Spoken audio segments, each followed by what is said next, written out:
They stole my clothes, human.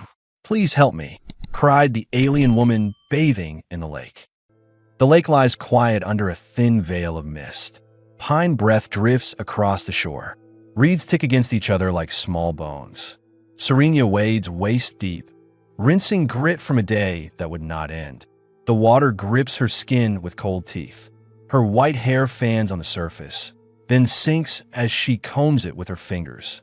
The ceremonial wrap clings, near invisible when wet, the fabric turning to glass over golden skin. She sets her folded garments on a flat stone at the bank. She keeps them in sight, the outer districts like cruel jokes. She has learned to expect them. Steps scuff dirt behind the trees. A click, a suppressed laugh. She turns her head and sees a shape move, another crouch, a hand lift. Her clothes vanish into the ferns in one quick snatch. A second figure sprints past, boots throwing mud. They burst into open ground and run. One looks back, grinning, a cheap recorder in his fist. Heat climbs into her throat. She hugs herself and sinks lower, the lake reaching her ribs, then her chest. The cold bites harder. She tries to speak and finds her voice pinned under shame. The trees watch without help. You finished. The voice comes from the path. Low, even, no rush in it. A tall man stands just beyond the reeds. Field lamp on his belt. Survey bag across his shoulder. He unbuttons a long coat and drops it on the grass.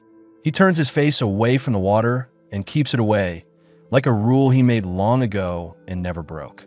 Take it, he says. She stays still, breath shallow. You didn't see anything. I saw enough, he says. He angles his body, a wall between her and the open trail. He watches the trees, not her. The coat waits, dark and heavy, spreading a little steam in the cool night. I can wait in the lake all night, she says. You'll shake, then cramp, he says, and the wind will pick up. How do you know? I map weather for a living. He nods to the coat. Take the field. We'll talk under a roof. She studies him. Hair cut short. A weak stubble, trimmed to order. Hands marked by work, not vanity. Calm weight in his stance. No pity in his tone. No leer. He risks nothing by standing there, and yet he stands like a guard. She steps forward. Water drops from her with a quick drumbeat on the shallows. The wrap clings and turns scandalous with each step. He looks toward the ridge and catalogs trees to give her time. She reaches the bank, grabs the coat, and wraps it tight. Heat pools at her collarbones. The fabric smells like resin, metal, and old rain. Thank you, she says, voice small but steady. He glances back, checks that the coat covers what it must, and finally meets her eyes. You're safe, he says. Walk. They move onto the trail. The lamp throws a clean circle over bark and roots. She pads barefoot on cold dirt. He notices and shortens his stride without comment. Twigs snap under his boots. An owl rips a short cry from the dark and goes quiet. You could have chased them, she says. I could have, he says. Why didn't you? They want to chase. They recorded you. They want noise to go with it. He tilts the lamp aside, dimming glare. Silence ruins their show. She looks up at him, surprised despite the cold. You sound sure. I've been the quiet in somebody else's noise for a long time. They cross a plank bridge where water slips under them in a black seam. The coat's hem brushes the boards and picks up a wet sheen. She tightens it around herself and watches her breath turn to smoke. They do this to anyone alone, she says. Most nights I plan for it. Tonight, I wanted to feel clean. He nods once. Approval, not sympathy. A branch shakes to their right. He stops. One hand lifts in a small signal. Wait. A boy steps from the brush with a smug smile and a recorder up, angling for a second clip. Darren doesn't reach for the device. He points the lamp past the boy and sweeps the beam until it lands on two small reflective badges nailed to a trunk. Park monitor's tags, half hidden by moss. Wearing your father's station badges for fun, Darren says, voice still even. Bold. The boy's mouth flattens. He lowers the recorder half an inch. You'll return what you took, Darren says. You'll leave the woman out of your memory card. If I see one frame of her anywhere, I file a note to your father with time, place, and badge numbers you weren't supposed to have. You don't scare me, the boy says, but his shoulders dip. I don't aim to, Darren says. I aim to be believed. Silence holds for 3 counts. The boy looks at Serena. She stares back with dry fury and no flinch. The boy breaks first. He tosses a bundled shape onto the path, her garments wet and leaf-streaked, and bolts. Darren doesn't chase. He nudges the bundle toward her with the side of his boot and keeps moving. She waits for lectures. None come. That was neat, she says after 20 steps. I prefer efficient, he replies. What's your name? Darren Salas. Serena, she says. He nods like he will remember it. They climb. Pine thickens, blotting out pieces of sky. The slope pulls heat back into her legs. The coat grows heavier with each breath, but she keeps it wrapped tight. The lamp shows scratches on rock, scuffs on roots, a life of feet passing this way. She hears the faint click of tools inside his bag. Surveyor's prisms, tape, a compact drone cradle without the drone. He notices her glance at the empty slot. I don't fly them at night, he says. People deserve a dark that belongs to them. You have rules, she says. They keep me decent. At a break in the trees, wind lifts the edge of the coat and slides cold fingers along her hip. She swallows the shiver.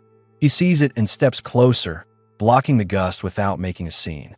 The gesture feels practical, not tender, which somehow makes it more tender.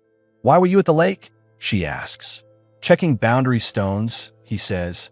People move them to steal water rights. I move them back and log the change. That sounds dull. It saves fights later. She watches his profile as they walk. Strong nose.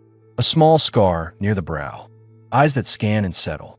He carries himself like he expects trouble, but refuses to look for it. They crest the ridge.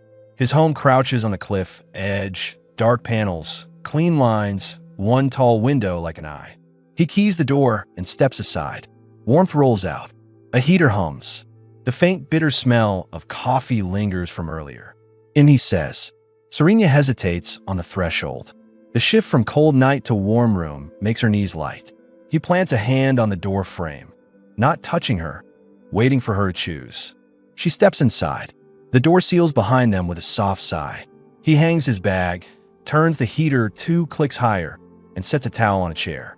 He moves like a man who lived alone long enough to make every gesture count.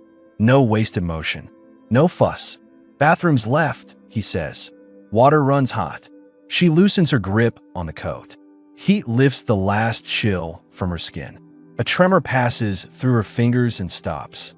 She looks at him over the collar. You didn't look, she says, not a complaint, more a test. I look for trouble, he says. It wasn't you. She studies him another second, then nods toward the door. Keep talking. I don't like closed rooms. He turns the kettle on. What about the lake? He asks, raising his voice just enough for the words to carry. Cold, she answers, stepping into the bathroom and leaving the door open the width of her palm. Pipes clunk. Water shushes. Steam rolls out, sweet and clean. Quiet too, except for idiots. Idiots fix themselves, he says, or they meet the wrong tree. She almost smiles and catches herself. She hangs the coat on a hook, staying within sight of the open seam, and sets the recovered garments on the counter. Mud streaks the fabric. Leaves cling to the hem. She turns on the spray bar and steps under. Heat moves across her scalp, down her neck, along her back in steady lanes. Grit races off her skin and swirls toward the drain. He speaks from the little kitchen. You're not from the basin. No. Why come here? I thought the water would make me feel new. Did it? It made me honest. She rinses her hair and pushes a long, wet rope of white off her shoulder. I kept telling myself I wouldn't need help. What changed? I needed help. He doesn't answer right away. The kettle clicks. Metal touches ceramic. The heater hum deepens. She imagines his face as he weighs replies and discards the easy ones. Needing help is not the same as being helpless, he says at last. She turns off the water. Steam hangs. She wraps the towel tight and stands where he can see her outline through the opening, but not more. He has arranged the space to make that possible without it looking arranged. The awareness of it warms her twice. He sets a folded shirt and soft pants on the chair by the bathroom door. His hand rests on the back of the chair for a heartbeat, then withdraws. We're these, he says. I'll heat soup. Do you feed every stranger you find in a lake? she asks. Only the ones I want back on their feet, he says. The honesty lands clean. No joke rides under it. No hint of debt. She dresses. The shirt falls off one shoulder. The pants ride loose at the waist. She steps out, towel draped over her forearm, hair dripping in slow lines across fabric. He doesn't hide the fact that he sees her, but he keeps the seeing respectful. His gaze returns to her eyes each time it wanders. Control sits on him like another tool on his belt. He pours tea and slides a cup across the table. Drink. She wraps both hands around the ceramic and inhales the earthy heat. The first swallow steadies her. The room sharpens, stove flame, wooden counter scarred by knives, a map of the valley pinned to the wall with red thread marking water lines, a shelf with field logs in strict order. His life, simple and disciplined, opens to her like a drawer. You could have chased them, she says again, testing him a second time. I prefer consequences to displays, he says. You threatened him with his father. I offered him a way to fix it without losing his skin. He spoons Varen root soup into a pot. He took it. You speak like a man who has been in trouble and survived it. I speak like a man who got tired of carrying other people's noise. He stirs. Steam rises. The scent of root and Draxon mushroom fills the air. Her stomach tightens with hunger she had ignored. He notices and hides a smile by reaching for salt. You can put the coat back on, he says, nodding to the hook. If you want. I don't, she says, holding his gaze. I like this better. A brief, unguarded pulse crosses his face. Want checked and stored. He turns the flame down. He sets a bowl in front of her, another across from it. Zyron flatbread warms on the pan with a soft hiss. He sits, posture relaxed but ready, like a man who rests without dropping his guard. She takes a spoonful and closes her eyes for a second. Heat spreads down her throat into her chest. You didn't ask what I owe, she says. I didn't do it for a ledger, he says. What if I want to repay you? Eat, he says. Decide after. The answer should annoy her. It steadies her instead. Rain begins, light on the roof. The sound fills the space between them. He watches her elbow when she reaches for bread and spots the faint bruise. His jaw tightens. He doesn't make a speech. He places the bread closer to her reach so her arm doesn't stretch across the table. The grace of it lands louder than comfort words. She swallows and lifts her eyes. Darren, yes.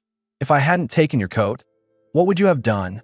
Taken mine off and waded in with it, he says. He shrugs once. Some problems don't deserve negotiation. Her laugh comes out quick and surprised. It sounds like a sound she hasn't made in a long time. The rain ticks harder, then softens. Steam fogs the window. Outside, the lake is just a dim silver stripe through the trees. Inside, a steady man sits across from a woman who refused to be turned into a spectacle. The night adjusts around that fact. He reaches for his cup and holds her gaze a breath longer than before. She feels the line he draws, clear, solid, not a fence but a boundary you can lean against. The space between them tightens, not with danger, but with choice. She takes another spoonful, sets the spoon down, and wipes a bead of tea from her lip with her thumb. He watches the motion and doesn't pretend he didn't. The air warms another degree. Tomorrow, he says, as if testing the word for weight, I walk the ridge to check ironwood markers. You always announce your plans to strangers? Only when I want company. The invitation is plain and entire. No pressure rides under it. He lets it sit on the table like a third bowl. She picks up the spoon again, sets it down, and answers without drama. I'll come. He nods once. Acceptance, not triumph. Outside, a branch unloads its water in a soft rush. The heater clicks. The kettle cools. The recorder in a boy's pocket holds nothing anyone will want to watch. The coat on the hook drips a quiet wet line onto the floor. And in the warm square of light on the cliff, two people finish a meal in a room that feels immediately, unexpectedly safe. The rain kept tapping on the roof, steady and calm, as if it had followed them from the lake to remind Serena of where she had been. The coat hung on its hook, still dripping onto the floor. The warmth inside the house clung to her skin like another layer. And for the first time since the cruel laughter in the trees, she felt the knot in her chest begin to loosen. She sat at the table, fingers curled around the cup of tea he had given her.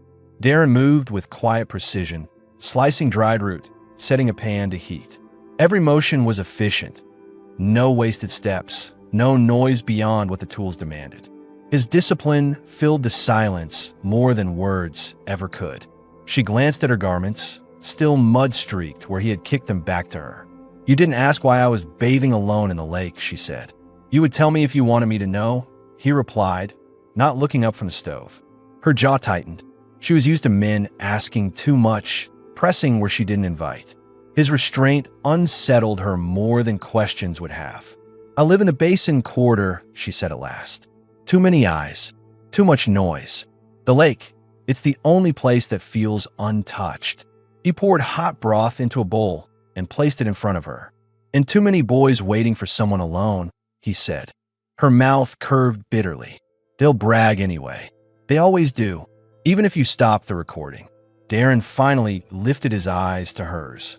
"The badge numbers nailed to the tree won't let them brag too loud. Their fathers will shut it down fast." Her brows furrowed. "You knew they'd give up that easy?" "I know what sons fear," he said. His tone was even, but there was history behind it. A shadow she wanted to ask about. She sipped the broth. Heat slid through her throat, easing the cold still locked in her ribs. She studied him over the rim of the bowl. "You don't speak like someone who spends his life alone." "Maybe I listen more than most," he said. He leaned back his chair, arms crossed, his gaze steady. "People give you what they are when you stay quiet." The rain thickened on the glass. She set the bowl down and pressed her palms flat on the table. "You weren't surprised to find me there. You look like you expected it." "I expected trouble on that trail," he said. "Didn't know what shape it would take." She tilted her head. "And if it had been worse, then I'd still be sitting here with you," he said, simple, absolute. That answer stole her words. She searched his face for bravado, for arrogance, and found none. Only certainty. It unsettled her more than she wanted to admit. She leaned back, crossing her arms loosely over the oversized shirt. The fabric slid down one shoulder, exposing a bare stretch of luminous golden skin. He noticed his eyes caught the sight for a fraction too long, but he returned his gaze to the window without comment. That small act of control set heat in her chest she didn't expect. "Most men would have made a show of it," she said. "Chased them into the dark, played the hero." "I'm not most men," he said. She studied him, waiting for him to smirk, to underline the statement with pride. He didn't. The silence that followed told her more than words. Her voice softened. "Why help me at all, Darren Salas?" He leaned forward, elbows on the table, eyes locked on hers. "Because no one else did." The words landed with a weight that closed the gap between them. She held his gaze, heart tight, knowing there were no games here. Only a man who acted because others turned their backs. The rain slowed, and the heater hummed louder in the quiet. Somewhere in that stillness, the humiliation at the lake began to shift. No longer only shame, but the first fragile trace of something she hadn't felt in years. Safety. She wrapped both hands tighter around the bowl and let herself believe, if only for this night, that the laughter in the trees was behind her, and the man across the table might be more dangerous to her pride than to her body. "Tomorrow," he said, breaking the silence, "the ridge walk still stands. You keep close, and no one bothers you." She lifted the spoon again, and though she didn't answer, the faint curve of her lips was enough. The rain had thinned by the time they finished eating. The window still carried streaks, but moonlight pressed through the thinning clouds and left pale, silver lines across the floor. Serena pulled the coat tighter around her shoulders, though the warmth inside the house had already eased the chill. She looked at Darren, waiting for him to fill the silence. He didn't. He sat with his cup, steady, like a man who could live without words for days. "Do you always live this quiet?" she asked, her tone halfway between curiosity and challenge. He shrugged. "Noise doesn't help me think." "What about company?" He tilted his head. "Company only matters when it doesn't demand noise." Her eyes narrowed. "You've had it before, then company." He didn't shift under the question. "A long time ago. Didn't last." That detail hung there, just enough to feed the curiosity that had gnawed at her since the path. Who was he before he became the man with scars on his hands and silence in his voice? She wanted to press further, but she caught herself. Prying now would feel like testing a fence too soon. She ran her fingers across the fabric of his shirt draped over her, letting the edge slide off her shoulder again. He glanced, caught himself, and returned his gaze to the cup in his hand. The restraint made her chest tighten. It would have been easier if he had stared like the others. His discipline unsettled her more than hunger in a stranger's eyes ever could. "You didn't ask what they planned to do with those recordings," she said. "Everyone in the basin knows. Sell them for laughs. Spread them until there's nothing left of you but shame." He looked at her, expression flat but sharp. "I didn't need to ask. I saw enough in their faces." "Then why not smash it out of his hand? Make sure it never, because that would give them something new. Violence becomes the story. Silence kills their show faster." She considered that, chewing the thought with the bread he'd placed in front of her. He had a way of making cruelty feel smaller, of shrinking it without raising his voice. That, she realized, was what the Basin boys feared. Not fists, but being ignored into nothing. She set the bread down. "People will still talk, even if the recordings never surface." "People always talk," he said, "but I'll be the one they talk about, not you." That pulled her eyes up fast. "Why would you do that?" "Because I can take it." His words came low, firm, and final. He didn't blink. She studied him, unsettled again, but for a different reason this time. She wasn't used to anyone offering to take weight from her without expecting payment. It almost made her feel smaller, though not in the way humiliation did. Smaller, like she could breathe inside someone else's shadow and not suffocate. A log in the stove cracked. The smell of burnt resin spread briefly before settling back into warmth. Serena pulled the coat tighter, more to steady her hands than to fight the cold. "What happens in the morning?" she asked. Dawn seeped into the house slowly, a pale stripe edging across the window and painting the floor in muted gold. Serena stirred beneath the blanket, blinking at the ceiling beams. The air was still warm from the heater, but the smell of damp pine filtered in from a cracked window, reminding her of the forest that waited outside. For a moment, she lay still, waiting for the unease that usually followed waking in a stranger's home. It didn't come. Instead, there was the faint clatter of pans in the kitchen and the low hum of the kettle. She sat up, the shirt slipping from one shoulder again, and listened. Darren moved with the same measured rhythm he had the night before. No heavy footsteps, no impatience, just quiet precision. She pulled the blanket tighter around her, then stood, bare feet pressing into the cool floor. When she entered the kitchen, he didn't look surprised. He had already set 2 bowls of porridge on the table, steam curling from their surfaces. Flatbread crisped in a pan beside them, its edges browning. He nodded toward the seat across from him. "Morning," he said simply.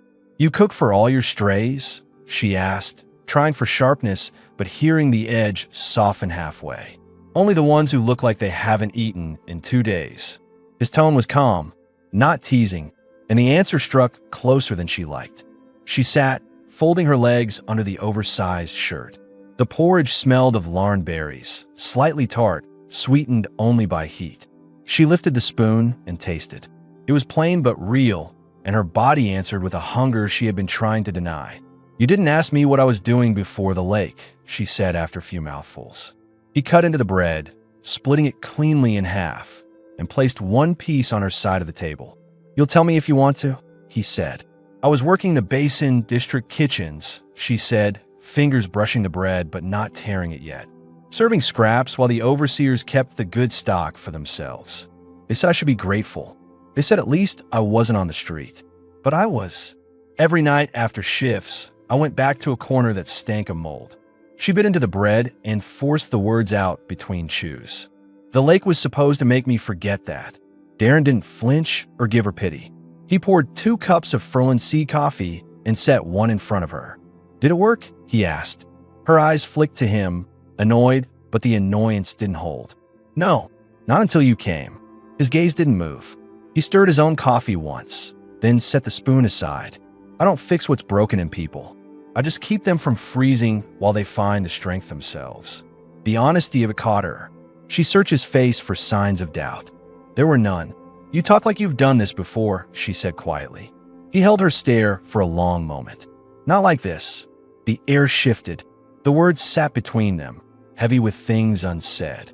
She took a slow breath, pushing the warmth of the porridge deeper into her stomach, and tried to read him. Was it restraint or something else? Fear, maybe? But no, fear didn't fit him. He was a man who carried silence like armor. He stood, rinsed his bowl, and slung his coat from the chair onto his shoulder. The Ridge Walk, he said. You still coming? She rose, steadying the shirt at her thighs. Yes. He handed her a pair of thick socks from a drawer. Bare feet won't last on the ridge. Wear these. She accepted them, surprised at the simple gesture. You had these ready? I've lived alone a long time. I keep extras for visitors I never get. The admission was bare, dropped without care. She pulled the socks on, warmth spreading quick, then stepped into the coat again. He held the door open, letting the crisp air pour in. The smell of wet earth and pine needles rushed through, sharp and alive. They walked side by side through the thinning mist, the path leading upward. Birds cut short cries through the trees. Serena glanced at him. What do you actually do out here? No one explained it. Terrain archivist, he said. I catalog shifts in ground, water lines, tree growth. Old maps lie. I make new ones. And you do this alone?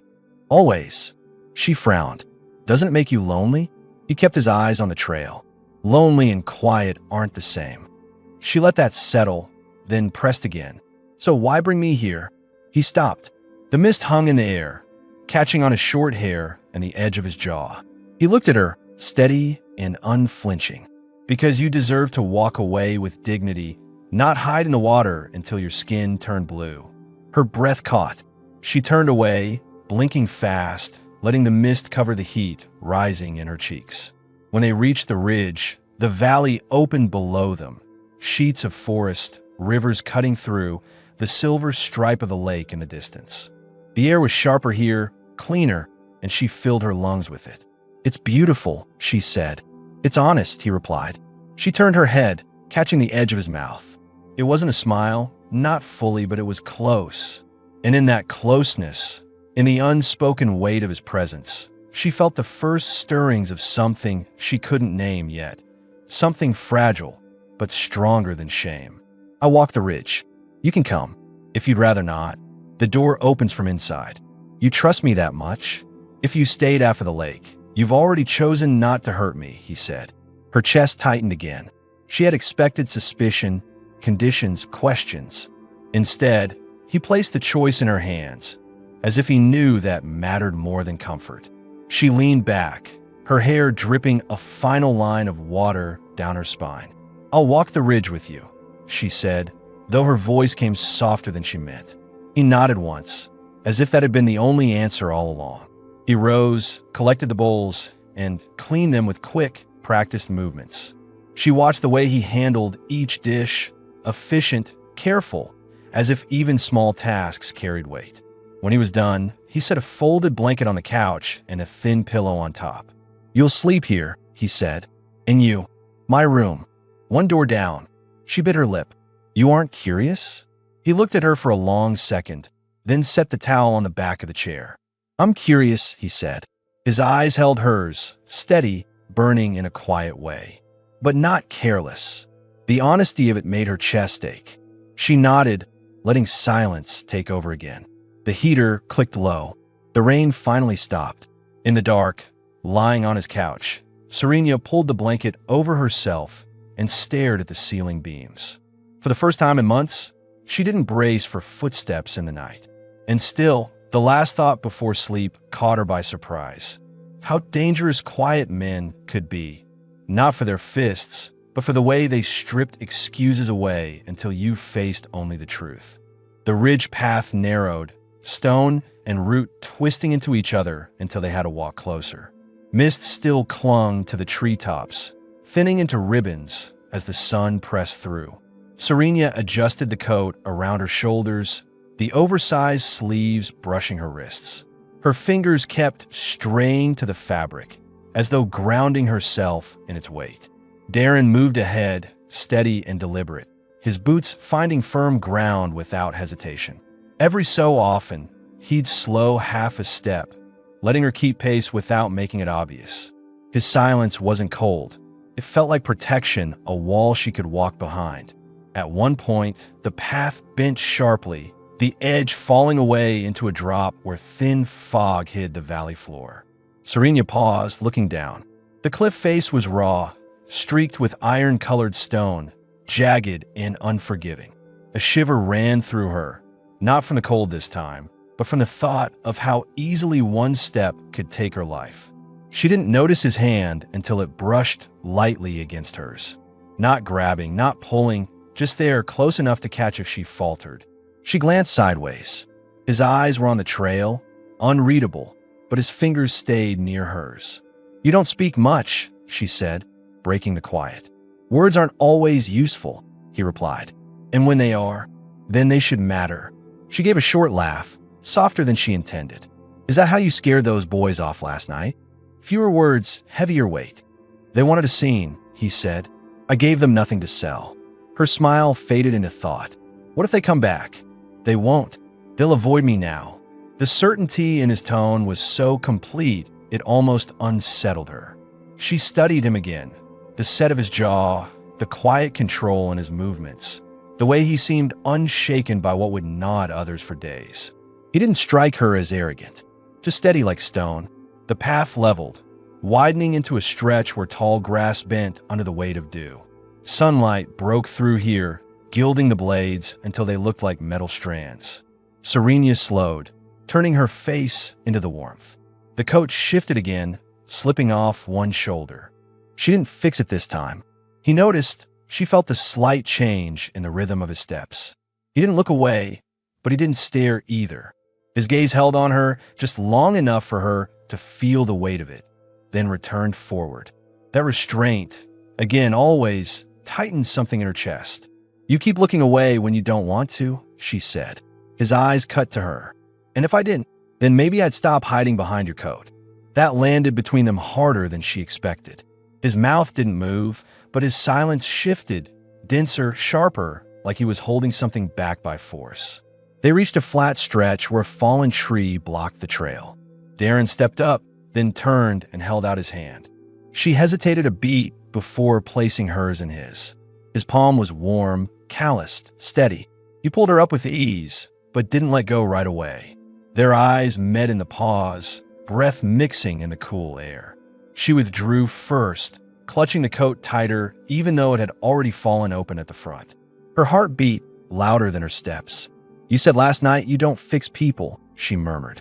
"So what are you doing with me now?" He stopped walking. The silence of the ridge wrapped them both. When he finally answered, his voice came low, quiet but firm. "I'm keeping you from falling. The rest is yours to decide." Her breath caught.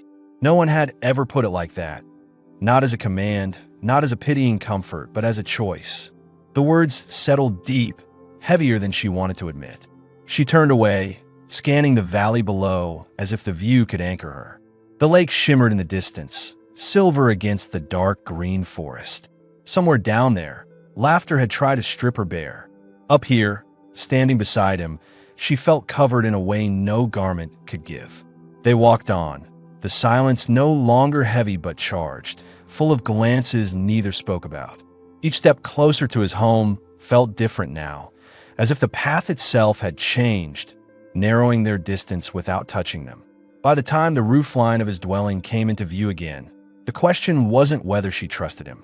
It was how much longer she could keep pretending she didn't want more. The door slid shut behind them with a muted click. Warmth spread through the room as the heater cycled higher, pushing back the damp that clung to their clothes from the ridge walk.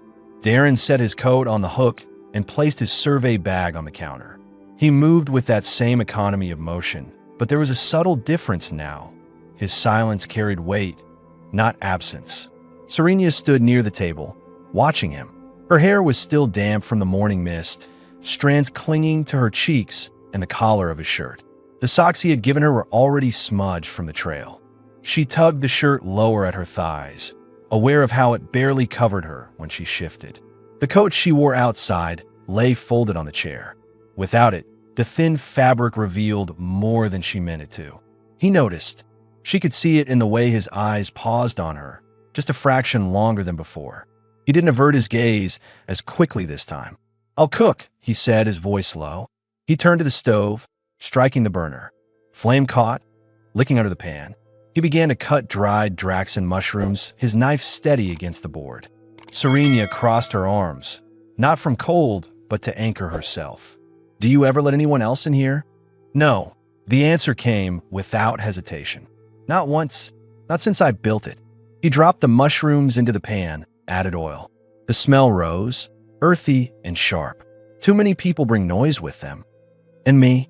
she pressed. His hand stilled over the spoon. He looked up. His eyes didn't waver. "You brought silence." "I don't mind silence." Her throat tightened. She sat slowly, the chair creaking under her weight. The room felt smaller now, as though the walls had shifted closer. The pan hissed, scent filling the air. "You said last night you were curious," she reminded him. "I am." He stirred the pan once, then stepped back, letting the food simmer. "But I don't take without asking." The restraint in his tone struck her harder than hunger ever could. She leaned forward, elbows on the table. "And if I ask?" He stood very still. The heater hummed in the background. The sound of the pan filled the silence. Finally, he moved, crossing the room in 3 deliberate steps. He stopped at her side, his shadow falling across her. "Then I'd stop pretending I don't want you," he said, voice rougher now, stripped of its careful edge. Her breath caught. She tilted her head up, her amber eyes locking onto his. For the first time, he didn't look away. He let his gaze fall. Her mouth, the bare slope of her shoulder, the damp hair sticking to her skin. His self-control frayed in the open. She lifted a hand, brushing her fingers against the scar on his knuckle. "You've been holding back since the lake," she whispered. "Yes." Her hand slid higher, over the lines of his wrist, up to the firm muscle of his forearm. His breath deepened, his jaw tightening as though he were pulling against a leash only he could feel. "Darren." Her voice was soft but steady. "Stop holding back." For a heartbeat, he didn't move. Then he leaned down, one hand braced on the table beside her, the other rising to her cheek. His thumb brushed a strand of white hair away, trailing down the edge of her jaw. His mouth hovered a fraction from hers, his breath warm against her skin. "You tell me to stop, I stop," he said, the words deliberate, firm, a last line. "I won't," she answered. The silence broke. He kissed her, slow at first, measured, his lips pressing against hers with careful pressure. But the moment she leaned into him, the restraint cracked. The kiss deepened, urgent, his hand sliding behind her neck, pulling her closer. She gripped his shirt, knuckles white. The chair scraped as he drew her up into him. Her body pressed against his chest, her legs brushing his thighs. The oversized shirt shifted, slipping further down one shoulder, revealing golden skin. His hand traced the bare curve, fingers firm but reverent. She gasped softly into his mouth, and he swallowed the sound with another kiss. The pan on the stove hissed louder, nearly burning, but neither of them turned. The world shrank to breath, touch, and the heat between them. When he finally pulled back, his forehead rested against hers, their breaths mingling, ragged. His voice was low, rougher than she had ever heard. "This isn't about saving you." "I know," she whispered, her lips brushing his. "It's about wanting me." He kissed her again, slower this time, like sealing the truth in a place.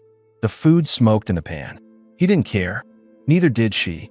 The smoke from the pan finally curled thick enough to reach them, sharp and bitter, snapping both out of the trance.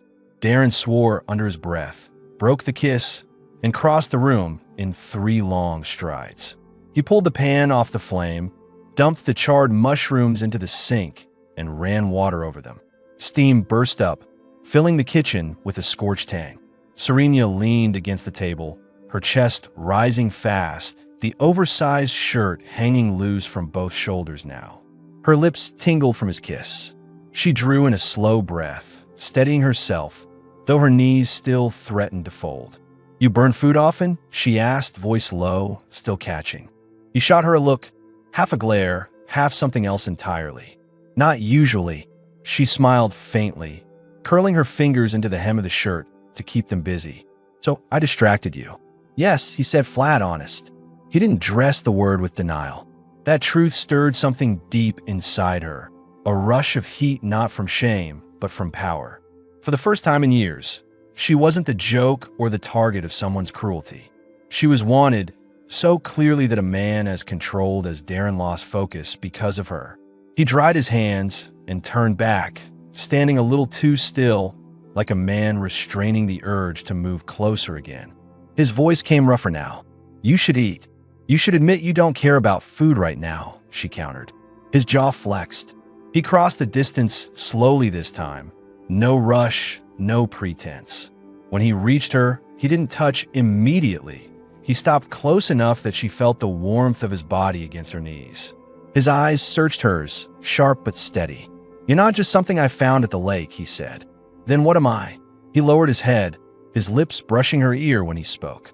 "The only thing that's made this house feel alive in years." Her breath shook.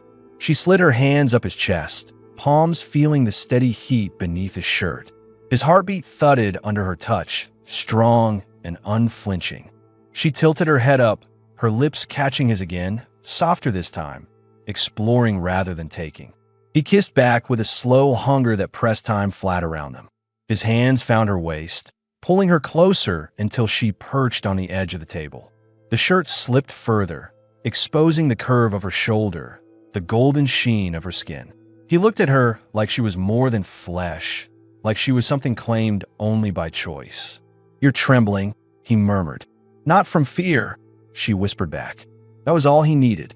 His mouth traced the line of her jaw, down to her collarbone, his breath hot against damp skin. She shivered under the trail he left, her fingers gripping his shoulders. The heater hummed. Rainwater still dripped faintly from the coat on the hook. The house felt suspended in a cocoon of warmth and silence, cut off from the cruel world outside. He pulled back just enough to look at her again. "Tell me now if this is only gratitude," he said, voice strained, "because I won't take it if that's all it is." Her answer came without pause, clear, unshaken. "It isn't gratitude. I want this. I want you." The restraint in him snapped like dry wood under weight. He kissed her with full hunger, no longer half held back, lifting her from the table with an ease that made her gasp. She clung to him, legs tightening around his waist, trusting his strength without thinking.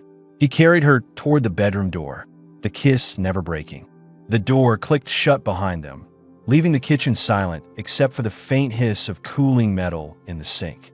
Inside that room, for the first time since the lake, Serena didn't think of humiliation or fear. She thought only of him, of the way he held her as if she was never going to be mocked again, as if he had decided, wordlessly, that her dignity would never be stolen under his roof. And as the night folded around them, her body pressed to his, she knew the truth she hadn't dared believe at the water's edge. This wasn't rescue anymore. It was choice. Hers. His. Both. The first light of morning slipped through the narrow gap in the curtains, tracing pale lines across the bed. Serena stirred against the sheets, warmth wrapped around her in a way she had never known. Steady arms, the rise and fall of his chest beneath her cheek, the quiet rhythm of his breathing. She blinked, adjusting to the stillness, and for a moment forgot the lake, the laughter, the shame. All that remained was the weight of his presence and the certainty that nothing about the night had been taken. It had all been chosen. Darren's eyes opened without a start. He watched her with the same steady calm he carried everywhere, though something softer lingered at the corners of his gaze. He didn't speak right away. His hand brushed through her long white hair, untangling a strand still damp from yesterday's mist. "You're awake early," she murmured, her voice husky, worn from both sleep and the night before. "I don't sleep heavy," he said. "Too many years listening for trouble." She tilted her head to look at him fully. "And did you find any here?" His lips curved in the smallest motion, not quite a smile, but close. "No, not here."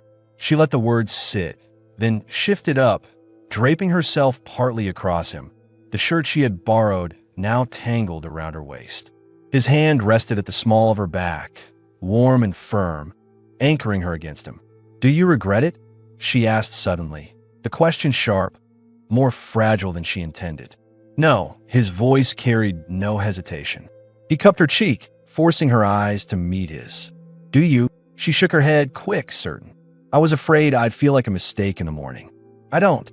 I feel—" Her throat tightened before she finished. "I feel alive." He drew her down, kissing her once, slow and deep, sealing the words with action rather than promise. When he let her breathe again, he spoke low. "Then that's enough." She lay against him for a long time, listening to the silence. For once, it didn't feel heavy or lonely. It felt like belonging. The house, which the night before had seemed too neat, too disciplined, now felt different.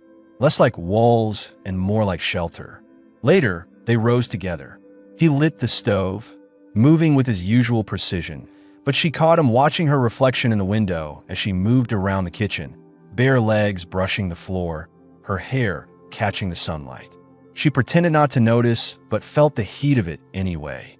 Breakfast was simple: Varan root porridge, Zyron bread crisped on the pan, 2 cups of strong Ferlin coffee. They ate in silence, but not the same silence of strangers. This one carried ease, share ground. At one point, she laughed softly at the taste of the bitter coffee, covering her mouth with her hand. He reached across and pulled her wrist down gently, watching her expression without flinching. It wasn't mockery, it was quiet fascination. Afterward, he showed her the map he had been working on, pinned carefully on the wall, red threads marking water lines and ironwood growth. She studied it, then looked at him. "And where do I fit on this?" she asked. He stepped behind her, his hands resting on her waist, his chin brushing her shoulder. "You're not a mark on the map. You're the reason I'll keep making them." Her throat closed around the reply she wanted to give. Instead, she covered his hands with hers, grounding herself in the solid weight of them. By midday, the mist had burned off and sunlight poured across the ridge.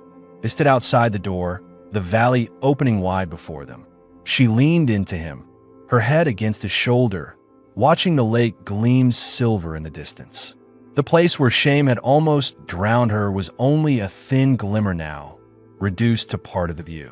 "Do you still want me to stay?" she asked quietly. He turned his head, kissed the crown of her hair once, steady. "I want you here as long as you choose it." Her eyes closed. For the first time in years, she felt no weight pressing her down. Only choice, only warmth. The house stood behind them, strong against the cliff. The valley stretched wide, waiting. The laughter of boys at the lake was gone, carried off into nothing. What remained was this: a quiet man who spoke little, a woman who refused to be humiliated again, and a bond that neither of them questioned anymore. The story ended not with flight or fear, but with the simplest truth either of them had ever held. She stayed, and he let her, and together they began something neither silence nor shame could erase. The first light of morning slipped through the narrow gap in the curtains, tracing pale lines across the bed. Serenia stirred against the sheets, warmth wrapped around her in a way she had never known. Steady arms, the rise and fall of his chest beneath her cheek, the quiet rhythm of his breathing. She blinked, adjusting to the stillness, and for a moment forgot the lake, the laughter, the shame. All that remained was the weight of his presence and the certainty that nothing about the night had been taken. It had all been chosen. Darren's eyes opened without a start. He watched her with the same steady calm he carried everywhere, though something softer lingered at the corners of his gaze. He didn't speak right away. His hand brushed through her long white hair, untangling a strand still damp from yesterday's mist. "You're awake early," she murmured, her voice husky, worn from both sleep and the night before. "I don't sleep heavy," he said. "Too many years listening for trouble." She tilted her head to look at him fully. "And did you find any here?" His lips curved in the smallest motion, not quite a smile, but close. "No, not here." She let the words sit, then shifted up, draping herself partly across him, the shirt she had borrowed now tangled around her waist. His hand rested at the small of her back, warm and firm, anchoring her against him. "Do you regret it?" she asked suddenly, the question sharp, more fragile than she intended. No, his voice carried no hesitation. He cupped her cheek, forcing her eyes to meet his. Do you? She shook her head, quick, certain. I was afraid I'd feel like a mistake in the morning. I don't. I feel. Her throat tightened before she finished. I feel alive. He drew her down, kissing her once, slow and deep, sealing the words with action rather than promise. When he let her breathe again, he spoke low. Then that's enough. She lay against him for a long time, listening to the silence. For once, it didn't feel heavy or lonely. It felt like belonging. The house, which the night before had seemed too neat, too disciplined, now felt different. Less like walls and more like shelter. Later, they rose together. He lit the stove, moving with his usual precision, but she caught him watching her reflection in the window as she moved around the kitchen, bare legs brushing the floor, her hair catching the sunlight. She pretended not to notice, but felt the heat of it anyway.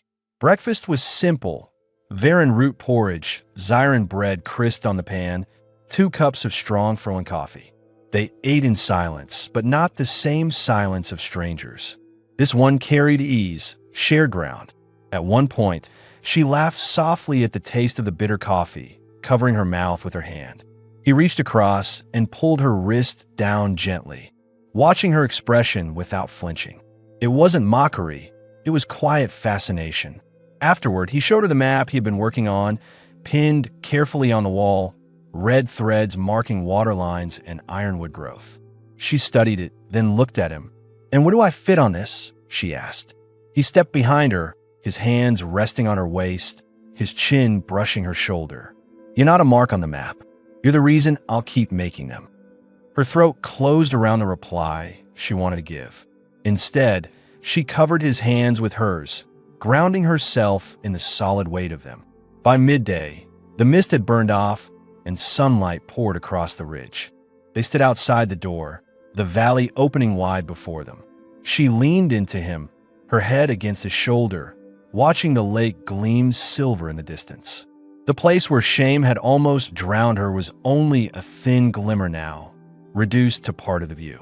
Do you still want me to stay? She asked quietly. He turned his head, kissed the crown of her hair once, steady. I want you here as long as you choose it. Her eyes closed. For the first time in years, she felt no weight pressing her down. Only choice, only warmth. The house stood behind them, strong against the cliff. The valley stretched wide, waiting. The laughter of boys at the lake was gone, carried off into nothing. What remained was this: a quiet man who spoke little, a woman who refused to be humiliated again, and a bond that neither of them questioned anymore. The story ended not with flight or fear, but with the simplest truth either of them had ever held. She stayed, and he let her, and together they began something neither silence nor shame could erase.